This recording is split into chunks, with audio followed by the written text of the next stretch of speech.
मैं तो उस लख्ते जिक्र की बात कर रहा हूँ जो कायनात का सहारा बन के तशरीफ ला रहा है। अल्लाह अकबर, हालात देखिए जब मेरे नबी जलवागर हो रहे हैं। हजरत आमीना मेरे नबी की प्यारी अम्मी बेटे को माथा चूम के कहती है काश अब्दुल्ला होते, कभी सीने से लगा के कहती है काश अब्दुल्ला होते, कभी बेटे की आंखें चूम के कहती है आज अब्दुल्ला देखते तो आंखें ठंडी हो जाती।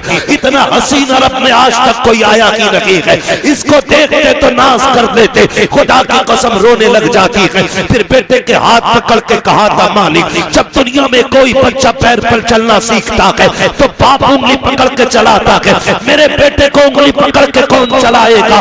जब बच्चे होश संभाला करते हैं तो बाप बच्चों को खिलौने ला के देता है, मेरे बेटों के खिलौने का इंतजाम कौन करेगा? हजरत आमीना कह रही है ए मेरे परवरदिगार, जब बच्चे होशियार होते हैं तो बाप उनको कहानी सुनाते हैं, मेरे बेटे को किससे कौन सुनाएगा? ऐब से आवाज आई थी आमीना आंसू ना बहा, तेरा बेटा लावारिस नहीं है, वो बेटे होते हैं जिनको टहलने का मन चाहता है तो बाप उंगली पकड़ के चलाता है। ये मेरा महबूब है, अगर ये चाहेगा हम इसे जमीन पे नहीं बल्कि मेराज के बहाने से अर्शों की सैर करा। नारे तकबीर, नारे रिसालत, जश्न ईद मीलादुन नबी, जश्न आमदे मुस्तफा, मसलके आला हजरत। वाह क्या बात है, जिंदाबाद जिंदाबाद। बच्चे होते हैं सुभान जिन्हें उंगली पकड़ के टहलाया जाता, हमारा महबूब लावारिस तो नहीं। जब इसकी टहलने की तबीयत चाहेगी हम इसे मेराज के बहाने जन्नतों की सैर कराएंगे, जन्नतों की सैर कराएंगे। और कहा अगर रह गई खिलौनों की बात तो कौन बाप क्या खिलौना ला के देगा? हमारा महबूब है ना, खिलौने भी हम देंगे। मालिक क्या देगा? आमीना आंसू पोंछ ले, लेटा दे पालने में, दुनिया के खिलौने जमीन के होते हैं, मेरा महबूब पालने में लेटेगा ना तो हम इसका खिलौना चांद को बना देंगे। ये जिधर उंगली उठा देगा इसके इशारे से चांद चलेगा। इसी को देख के बरेली के इमाम ने कहा था चांद झुक जाता जिधर उंगली उठाते महद में, क्या ही चलता था इशारों पर खिलौना नूर का, सुभान अल्लाह, क्या चलता था इशारों पर खिलौना नूर का। फरमाया गया फिर अगर कहानी की बात है तो सुनो, तसल्ली देने के लिए हम इसके सीने पे कुरान नाजिल करेंगे, कुरान नाजिल करेंगे।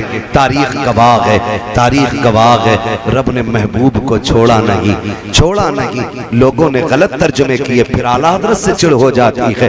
वह वजदा का वालन फहदा, कहते लोग कि महबूब हमने आपको भटका हुआ पाया तो हमने आपको हिदायत दी। मैं कहता हूँ माज़अल्लाह, जो कायनात की हिदायत के लिए आया हो वो कैसे भटका हुआ हो सकता है? हम क्यों कंजुल ईमान को सीने से लगा के ना रखें? हम क्यों इन टुकड़े भर के मुल्लाओं को मार के अलग क्यों ना करें?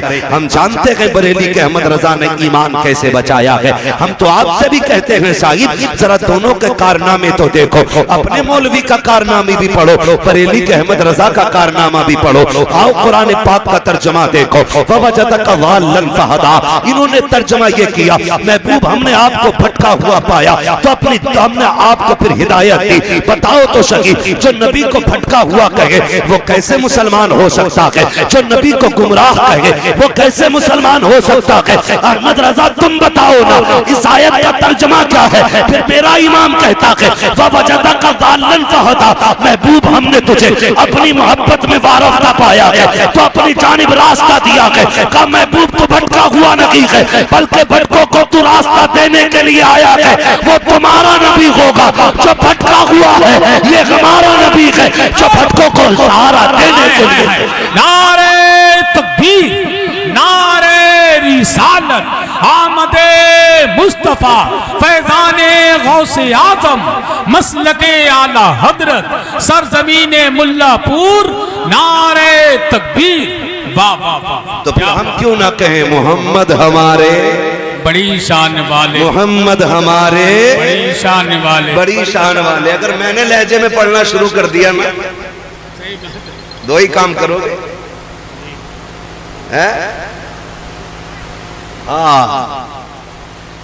मैं लहजे में नहीं गा रहा हूं, वरना या तो कान बंद करोगे या उठ के चले जाओगे।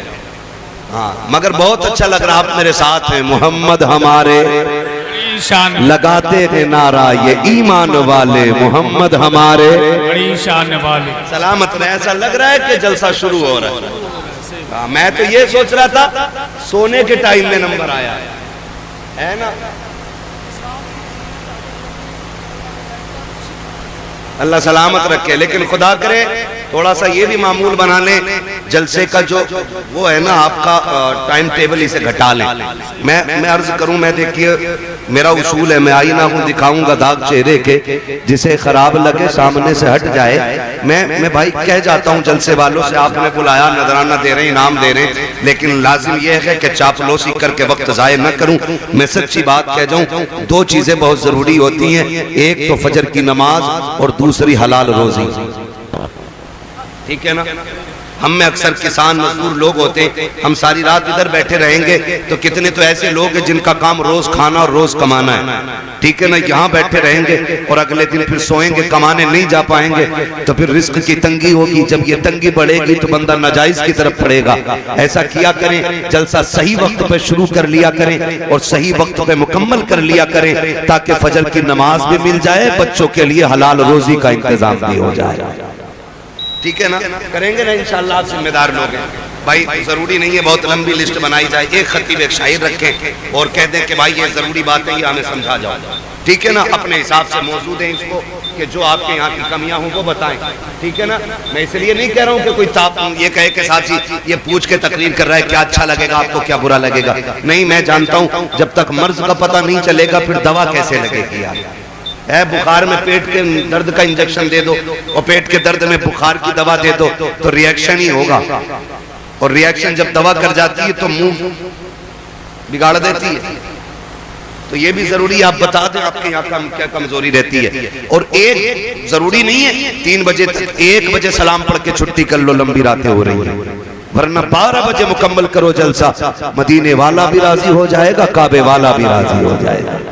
करेंगे इंशाअल्लाह, ऐसे ही करेंगे। अल्लाह सलामत रखे। ये तो आपकी खूबसूरती है कि जो अब तक जाग रहे हो, वरना जिसके जब रात के 12 बज जाते हैं ना तो बड़े बड़ों के चेहरों पे 12 बज जाते हैं ना। खुदा आपको सलामत रखे। ये हुजूर के जिक्र की बरकतें होती हैं। हसन भाई अगर 11 बजे तक खाली डांस देख लेना और सुबह को उठका है तो ऐसा लगे जैसे किसी कुत्ते ने पेशाब करा इसके मुंह पे। और यहाँ 3 बजे तक बैठो, 4 बजे तक बैठो, सुबह उठ के जाओगे ना, चेहरे बिगड़े हुए नहीं होते, चेहरे निखरे हुए होते हैं। हाँ, चेहरे निखरे हुए होते हैं। लगाते हैं नारा हम ईमान वाले, मोहम्मद हमारे बड़ी शान वाले। अल्लाह ने बड़े नाज उठाए महबूब के, बड़े नाज उठाए, बड़े नाज उठाए। वरफाना लका जिक्र, ओ महबूब दिल थोड़ा न करना, हम तेरे जिक्र को तेरे लिए बुलंद कर देंगे। हाँ, हमने तेरे जिक्र को तेरे लिए बुलंद किया है। कितना बुलंद? फरमाया तेरी हर आने वाली घड़ी पिछली घड़ी से बेहतर होगी। रब के महबूब की उम्मत में पैदा हुए हैं, ये करम है परवरदिगार का।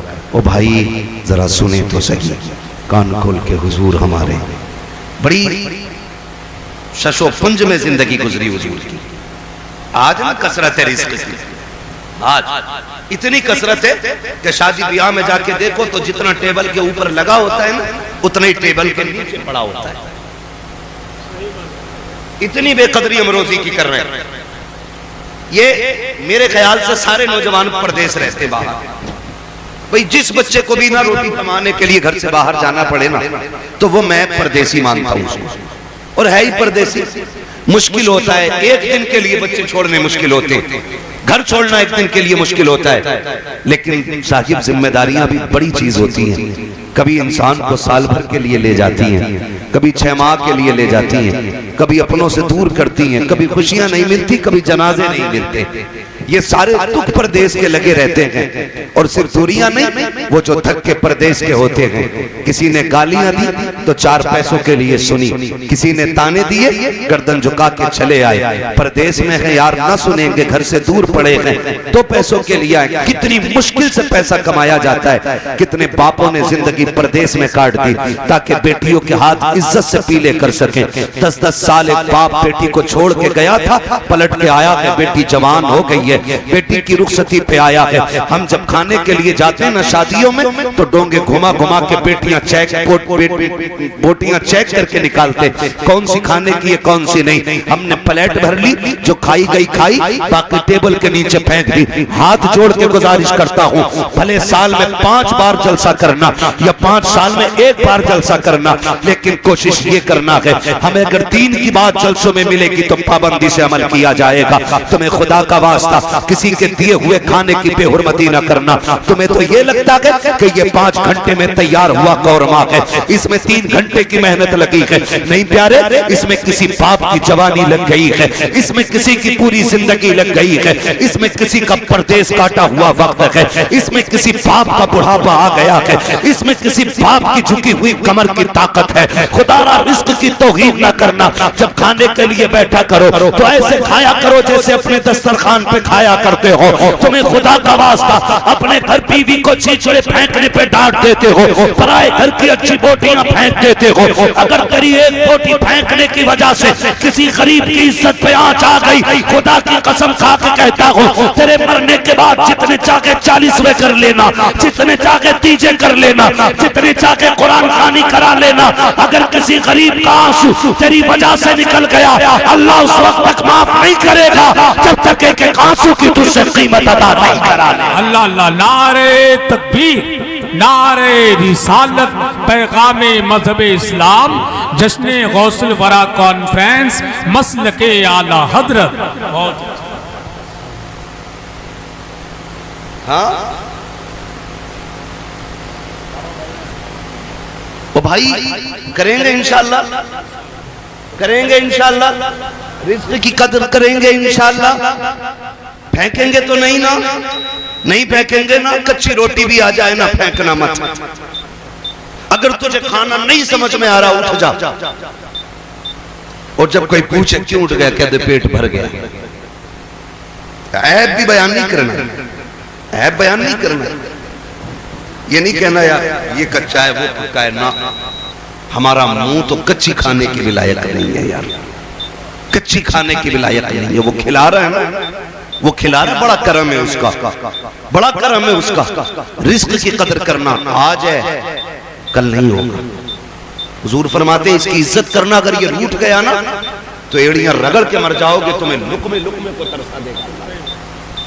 यही वजह है आके कह रहा पता नहीं इतना कमाता हूं, बरकत ही नहीं है। जरा पिछली जिंदगी में झांक के देख, जब था तो बेकदरी तो नहीं करता था, जब था तो इतराता तो नहीं था, जब था तो फेंकता तो नहीं था। वो कहा था ना किसी ने, रोटी अमीर शहर के कुत्तों में बट गई, बेटी गरीब शहर की फाके से मर गई।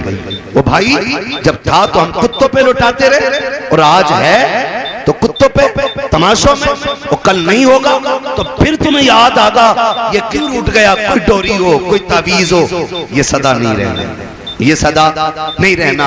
अल्लाह ने ये वक्त दिया है ना, तो इस रोजी की कदर करनी है, रोजी की कदर करनी है। और कोशिश ये करनी है, अल्लाह तू जितना देगा हम तेरी राह में खर्च करते रहेंगे। करेंगे इंशाअल्लाह, करेंगे इंशाअल्लाह। देखिए कमाई अपनी अपने हिसाब से लोग लगाते, कोई तमाशों में लगा देता। तुम देखना, माफ कीजिएगा, कव्वालियां होंगी, ड्रामे होते हमारी कौम में। मज़ारों को अय्याशियों का अड्डा बना दिया लोगों ने। इंतजार रहता कब मेला आएगा, कब अय्याशी की शाम होगी। और निकलो इनसे यार, निकलो। हम अल्लाह के लिए आए हैं, यहाँ रसूलुल्लाह के लिए आए हैं। और फिर मजार वाला भी चलता होगा अंदर लेटा लेटा। वो जिसकी जिंदगी कुरान पढ़ते पढ़ते चली गई, उसके कान पे ढोलक बजा बजा के दिखा रहे, ढोलक बजा बजा के दिखा रहे। और शर्म आनी चाहिए, इन्होंने कुरान पढ़ा गए तो इनके मजार पे कुरान पढ़ के सुनाया। नुकसान होता, किसी का पैसा ढोलक में लग रहा है, किसी का तमाशों में लग रहा है, किसी का वक्त मेलों में जाता है। हम मुकद्दर के धनी हैं, हमारा वक्त हुजूर की महफिल में जा रहा है, हुजूर की महफिल में जा रहा है। कहने जी ये जितने कव्वाल लोग हैं बहुत अच्छे हैं, ऐसा ऐसा कव्वाल आ रहा, सुभान है आदमी। सही बात है, सही बात है, सही बता रहा हूँ। सुभान तक याद नहीं, याद नहीं है, पहला कलमा तक याद नहीं। जिन्हें पहले कलमे भी याद नहीं, वो जन्नत में लेकर चलेंगे। खुद बताओ आप, जरा दिल पे हाथ रख के बताना, जिसकी दाढ़ी ना हो तुम उसके पीछे नमाज पढ़ लोगे? बोलो, इमाम बना लोगे उसे? जो चोरी करता हो उसे इमाम बना लोगे? जो ब्याज लेता हो उसे इमाम बना लोगे? नहीं ना। क्यों? क्योंकि हम जानते हैं कि इसका ये अमल गलत है, हम इसके पीछे नमाज पढ़ेंगे तो फंस जाएंगे। तो बता, जब तुझे नमाज में इतना डर लगता है तो फिर जिक्र रसूल फिर ऐसे वैसों से क्यों सुना करता है? खुद भी फैसले करो ना, खुद भी फैसले करो। मुकाबले चलते हैं, अब तो अल्लाह माफ करे, हमारा पूरा इलाका तबाह इस मामले में। वजह क्या है? तालीम नहीं हमारे इलाके में। कितने IAS IPS हैं आपके यहाँ पे बताओ? पूरे इलाके में तलाश करोगे मुश्किल से 2-4 मिले, पूरे इलाके में, शहर छोड़ के। ये कंडीशन हमारी तालीमी मयार की है। और जब हम चौकों में बैठ जाते हैं ना, तो फिर हमसे बड़ा काबिल कोई नहीं। कह रहा जी छोड़ो उसकी, उसके अब्बा की हमसे सुनो, उसके दादा की हमसे सुनो, और जबान को ताला लगा। आज तू सुना रहा है, कल कोई तेरी भी आके सुनाएगा, तेरी भी कहानी पढ़ी जाएगी, तेरे भी किस्से चलेंगे। इतराना नहीं है, खुदा दे तो शुक्र अदा करना है। नहीं शक्र तुम लाज़ीदन्नकुम, तुम मेरा शुक्र अदा करोगे तो मैं अपनी नेमत के शुक्रिये पर उस नेमत में इजाफा अता फरमा दूंगा, इजाफा अता फरमा दूंगा। आज है ना कसरत, आज है। इस्लाम ने बड़ी गुर्बत का दौर देखा, बड़ी गुर्बत का दौर देखा। आओ तुम एक दौर की कहानी बताऊं। मेरा नबी मोमिनों के दिलों की धड़कन एक दिन घर तशरीफ लाए। उम्मुल मोमिनीन आयशा सिद्दीक़ा फरमाती हैं, उस दिन घर में खजूर भी बाकी नहीं थी। है तवज्जो सारे लोगों की? सो तो नहीं रहे ना? एक खजूर भी बाकी नहीं उस दिन घर में।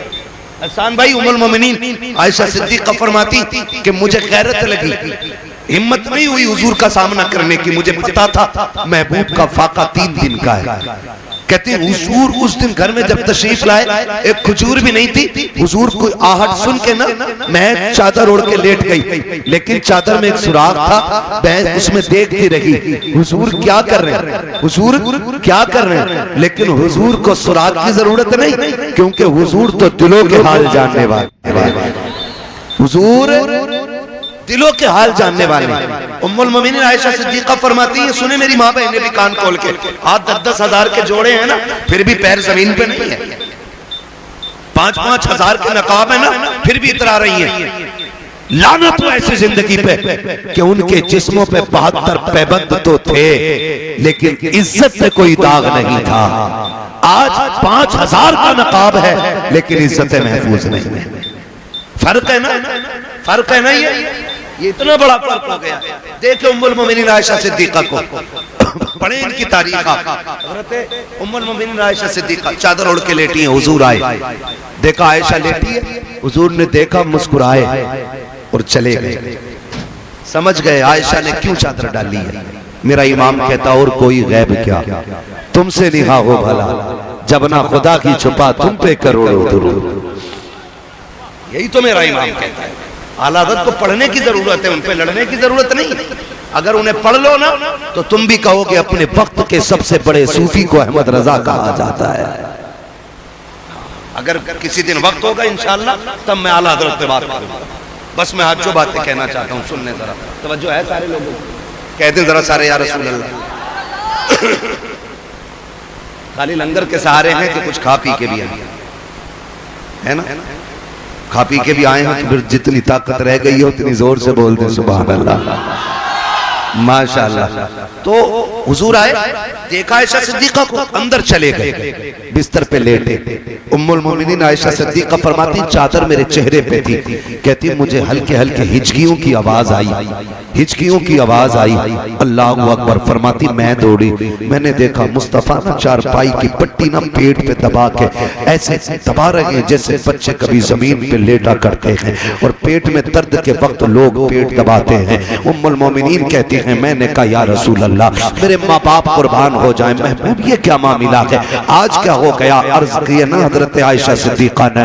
मुस्तफ़ा कहते हैं आयशा आज भूख इतनी लगी है कि आज बर्दाश्त नहीं हो रही है, दर्द बड़ी तेज हो रहा है। हुजूर ये कह के रोए, आंसू निकले, आंसुओं से आंखों से रुखसार पे आए। इतने में जिब्रील अमीन आ जाते हैं। महबूब रब को तेरा रोना गवारा नहीं है।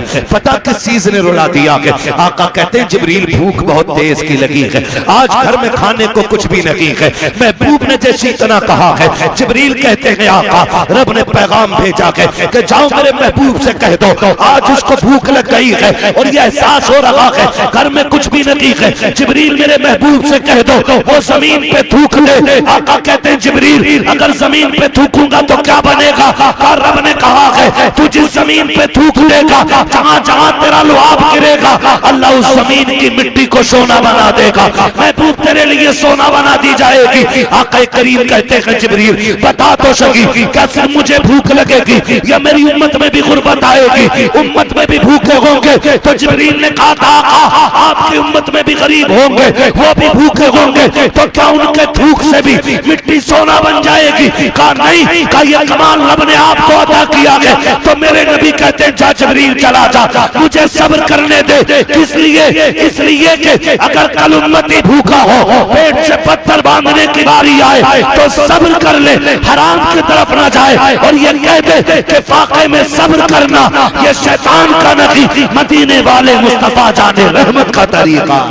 नारे तकबीर,